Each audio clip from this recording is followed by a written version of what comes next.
स्वागत है दोस्तों। आज के मुख्य समाचार में आज देश और दुनिया से कई अहम और बड़ी खबर आ रही है। बात करेंगे हर खबर पर विस्तार से। मोदी सरकार के 10 साल का न्यायकाल को उजागर करेंगे। न्याय यात्रा से पहले कांग्रेस ने साधा निशाना। बात करेंगे विस्तार से। वहीं अगली बड़ी खबर में आपको बताएंगे लोकसभा चुनाव की तैयारी में जुटी कांग्रेस। प्रतियोग विधानसभा में 18 से 24 जनवरी के बीच होंगे सम्मेलन। एक और बड़ी अपडेट, झुंझुनू में भारत मुक्ति मोर्चा के कार्यकर्ताओं ने ईवीएम बैन करने की उठाई मांग। वहीं अगली बड़ी खबर में आपको बताएंगे साल 2023 में भाजपा की नीतियों के कारण भारत में हिंसा और अधिकारों का हनन हुआ। ह्यूमन राइट का बड़ा बयान। तो चलिए देख लेते आज की पहली बड़ी खबर। मोदी सरकार के 10 साल का न्यायकाल को उजागर करेंगे। न्याय यात्रा से पहले कांग्रेस ने साधा निशाना। दरअसल दोस्तों, कांग्रेस की भारत जोड़ो न्याय यात्रा का कल मणिपुर से शुभारंभ हो चुका है। उससे पहले पार्टी ने कहा था कि ये एक चुनावी नहीं बल्कि वैचारिक यात्रा है। बता दें कि विपक्षी पार्टी ने शनिवार को कहा कि ये यात्रा नरेंद्र मोदी सरकार के 10 साल का न्यायकाल के खिलाफ निकाली जा रही है। इसको लेकर कांग्रेस के महासचिव जयराम रमेश ने मणिपुर के पूर्व मुख्यमंत्री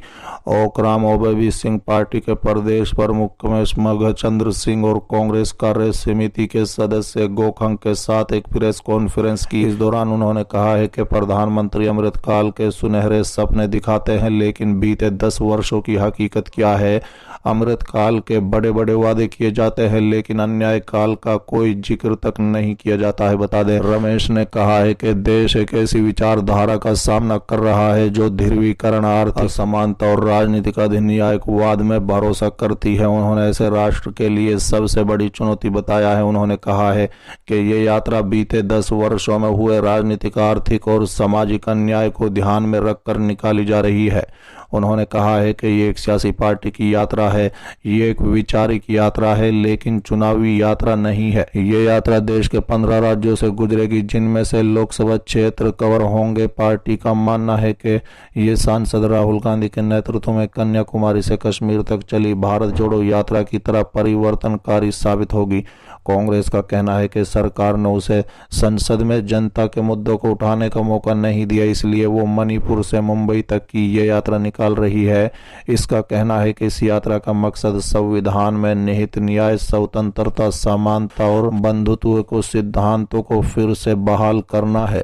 बता दें कि इस यात्रा को मणिपुर के थोबल जिले के मैदान में हरी झंडी दिखाई गई। इससे पहले सरकार की ओर से इम्फाल के पैलेस मैदान में शर्तों के साथ कांग्रेस को यात्रा की हरी झंडी दिखाने की मंजूरी दी गई थी। पार्टी से लोगों की संख्या को सीमित करने के लिए कहा गया था, इसलिए कांग्रेस ने दूसरे स्थान को चुनने का फैसला लिया। ये यात्रा 6713 किलोमीटर की दूरी बस में तय करेगी, लेकिन पैदल भी चलेगी। यात्रा 67 दिनों में 110 जिले, 100 लोकसभा क्षेत्र और 337 विधानसभा सीटों से होकर गुजरेगी। इसके बाद 20 या 21 मार्च को मुंबई में इसका समापन होगा। अगली खबर, लोकसभा चुनाव की तैयारी में जुटी कांग्रेस। प्रतियोग विधानसभा में 18 से 24 जनवरी के बीच होंगे सम्मेलन। दरअसल दोस्तों, मध्य प्रदेश कांग्रेस कमेटी की विधानसभा प्रभारियों की आवश्यक बैठक प्रदेश कार्यालय में शनिवार को हुई। इसमें कांग्रेस प्रदेश अध्यक्ष जीतू पटवारी शामिल हुए। बैठक में आगामी लोकसभा चुनाव की तैयारी को लेकर चर्चा हुई। इसके लिए पहले 18 से 24 जनवरी तक प्रतियोग विधानसभा में सम्मेलन करने का निर्णय लिया गया। इसमें जिला स्तर के पदाधिकारियों के साथ ज्यादा से ज्यादा लोगों को जुटाने को कहा गया। बता दें कि इसके जरिए काबिज भाजपा को जन विरोधी नीतियों को जनता तक पहुंचाने और पार्टी कार्यकर्ताओं को सेक्रेटरी किया जाएगा। प्रदेश कांग्रेस के उपाध्यक्ष संगठन प्रभारी राजीव सिंह ने बताया कि पार्टी लोकसभा चुनाव से पहले विधानसभा सत्र पर सम्मेलन करेगी। कांग्रेस पार्टी लगातार लोकसभा चुनाव की तैयारी में जुटी हुई है। इसी सिलसिले में आज की पूरी बैठक हुई। विधानसभा प्रभारी जो बनाए गए हैं, उनका संगठनात्मक दायित्वों की जानकारी भी दी गई है। उन्होंने बताया कि मतदाता सूची को लेकर काम चल रहा है। इसको लेकर भी कांग्रेस के कार्यकर्ताओं को सेक्रेटरी रहने को कहा गया है। ज्यादा से ज्यादा लोगों के नाम जुड़वाने को कहा गया है। उन्होंने बताया कि कांग्रेस को डोनेशन ड्राइव को लेकर भी दिशा निर्देश दिए गए हैं। वहीं राहुल गांधी की भारत जोड़ो न्याय यात्रा को लेकर भी बैठक में चर्चा की गई है। यात्रा प्रदेश के 9 जिलों से होकर गुजरेगी। बैठक में बहुत कम प्रभारी पहुंचे। इसमें करीब 150 विधानसभा से ही प्रभारी बैठक में पहुंचे। इसको लेकर प्रदेश अध्यक्ष नाराज हुए। राजीव सिंह ने बैठक में कई प्रभारियों को अनुपस्थित रहने पर बताया कि शुक्रवार दोपहर में बैठक को लेकर सूचना दी गई, जिससे कोई दूर रहने वाले साथी शामिल नहीं हो सकेंगे।